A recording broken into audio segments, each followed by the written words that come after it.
The truth is, Epstein had a free pass. He bragged about his powerful friends, including our current president, Donald Trump. It was his biggest brag, actually.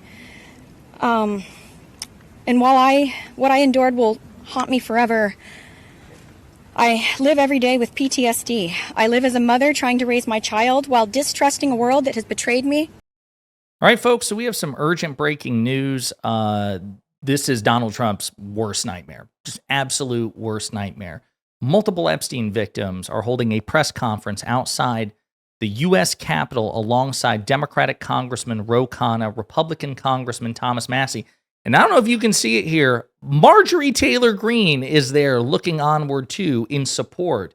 All of this in an attempt to pressure Trump and congressional Republicans to release the Epstein files. And Trump is repeatedly, explicitly called out by name by Epstein victims on camera in front of a microphone. This is his absolute worst nightmare. And Republican politicians are finally bending to some degree of principle and allowing it to happen. They are defying the cult leader, at least some of them, to make it happen. But before we unpack all that, if you end up liking this video and you want to support the channel, please be sure to hit the like, subscribe, and alert bells before you go.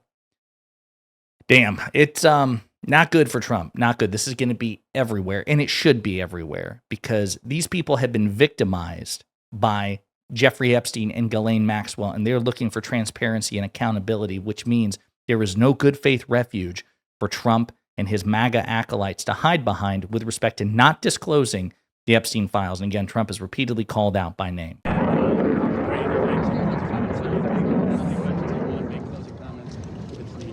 My first trip to the Palm Beach residence, I drove there from the airport with Ghislaine Maxwell, and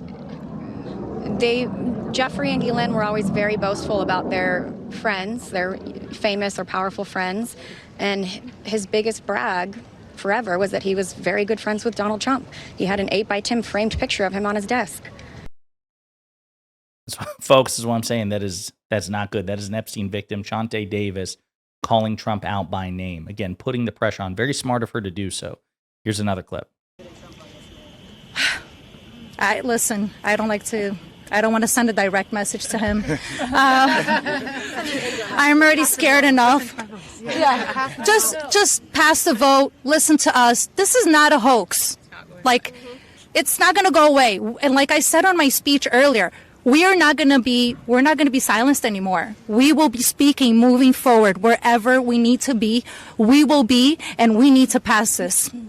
Again, they're referring to this resolution, specifically a discharge resolution, co-sponsored by Thomas Massie and Ro Khanna, that would bypass congressional leadership, bypass Mike Johnson, and force the release of the Epstein files. Now, I believe it would still have to, of course, make its way through the Senate and then ultimately be signed into law by Donald Trump. So, of course, those are two major roadblocks. But, yeah, again, just the explicit name drop, and to do it on camera, on a microphone with Marjorie Taylor Greene off to the side, that's just, I cannot imagine that. I'm surprised this is where we're like, I'm almost speechless. Like, again, a MAGA acolyte as loyal as Marjorie Taylor Greene feels so strongly about this that she is willing to like, she's not hiding. Like, you would think that she'd be like, oh shit, she's calling out Trump, and then just like have everyone block her, but she's standing there regardless. And Shante Davis was not the only one. You have a choice. Stand with the truth, or with the lies that have protected predators for decades. I am no longer weak. I am no longer powerless. And I'm no longer alone. And with your vote, neither will the next generation be. President Trump, you have so much influence and power in this situation. Please use that influence and power to help us, because we need it now, and this country needs it now. So it's very smart. That's another Epstein victim. This time, she's appealing to Trump's sense of flattery, right? She's trying to appeal to Trump's vanity by saying, you're so powerful and you're so influential. Use that power and influence for good. Now, of course, Trump is not particularly inclined to do so, in large part because this could be of profound political embarrassment for him, even though he may not necessarily be implicated in any sort of crimes by Epstein, although the polls show that most Americans believe that Trump was involved in Epstein's crimes and knew about Epstein's crimes long before that they were investigated. And yet Trump is reticent to help these people out, even though he campaigned on it. Here's another clip. Together, we can finally make a change. And that is thanks to the people like these two congressmen and their teams who actually care about the victims. If you are a member of Congress and you are listening to all of us speak here today, please really listen to us. Please vote for this bill to be passed. Please recognize how important it is for transparency relating to Jeffrey Epstein. Whether you are a Democrat or a Republican, this does not matter. This is not about sides. You are an American and you are a person who has chosen to serve in an elected position to stand up for those you represent who cannot always stand up for themselves. We are those people. We are the Americans that you promised to protect. And we need your help. Please, President Trump, pass this bill and help us. Yeah. Again, I like the idea of appealing to civic virtue. I will say, however, as far as these Republicans are concerned, this is a matter of sides. This is a matter of sides for them because they're afraid what could come out would be politically disadvantageous to Donald Trump. And that is ultimately what motivates the Republican Party at this point. At the time of recording, they need 200 and I believe 18 signatures to pass this discharge petition. My understanding is 212, we'll get to that in a second, have co-signed this, 212 Democrats and 3 Republicans, which means they need 3 more.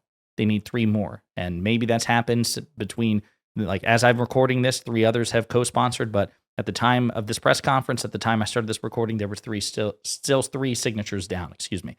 Some more clips. And to be clear, the only motive for opposing this bill would be to conceal wrongdoing. You have a choice. Stand with the truth or with the lies that have protected predators for decades.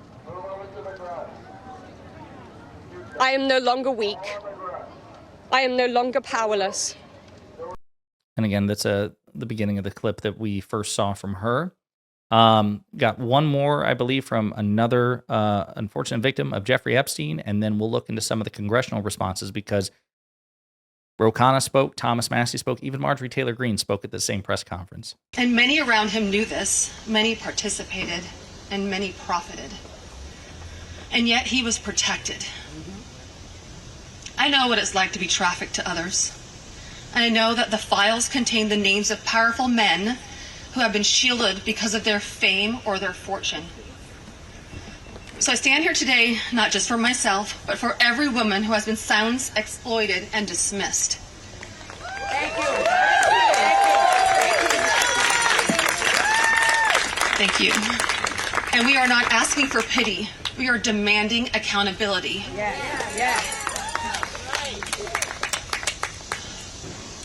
Congress must choose.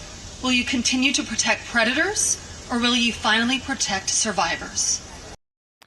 I hope they do.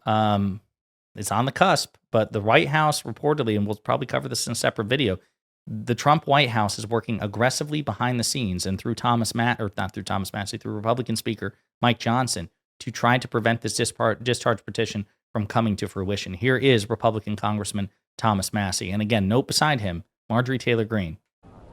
The Washington establishment is asking the American public to believe something that is not believable. They're asking you to believe that 2 individuals created hundreds of victims and they acted alone, and that the DOJ has no idea of who else might have been involved, that nobody else did anything that rose to a criminal enterprise.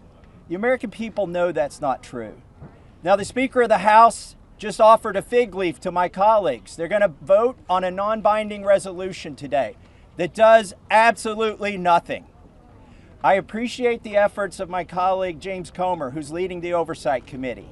They may find some information, but they're allowing the DOJ to curate all of the information that the DOJ is giving them. If you've looked at the pages they've released so far, they're heavily redacted. Some pages are entirely redacted. And 97% of this is already in the public domain.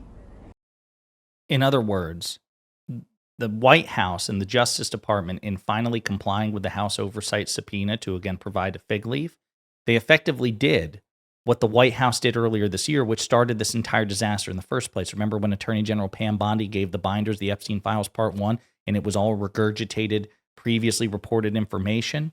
They just did it again, except this time, instead of giving it to far-right influencers, they gave it to members of Congress, the Republican members of Congress. So they pulled that stunt twice. They played that card twice. And here's Marjorie Taylor Greene, again, of all people, speaking at this press conference, defying Donald Trump by demanding that the White House comply. The shame does not fall on these brave, courageous women. The shame falls on every single person that coldly turned a blind eye to their abuse. The shame falls on every single person that enabled it. The shame falls on every single person that took money to continue it.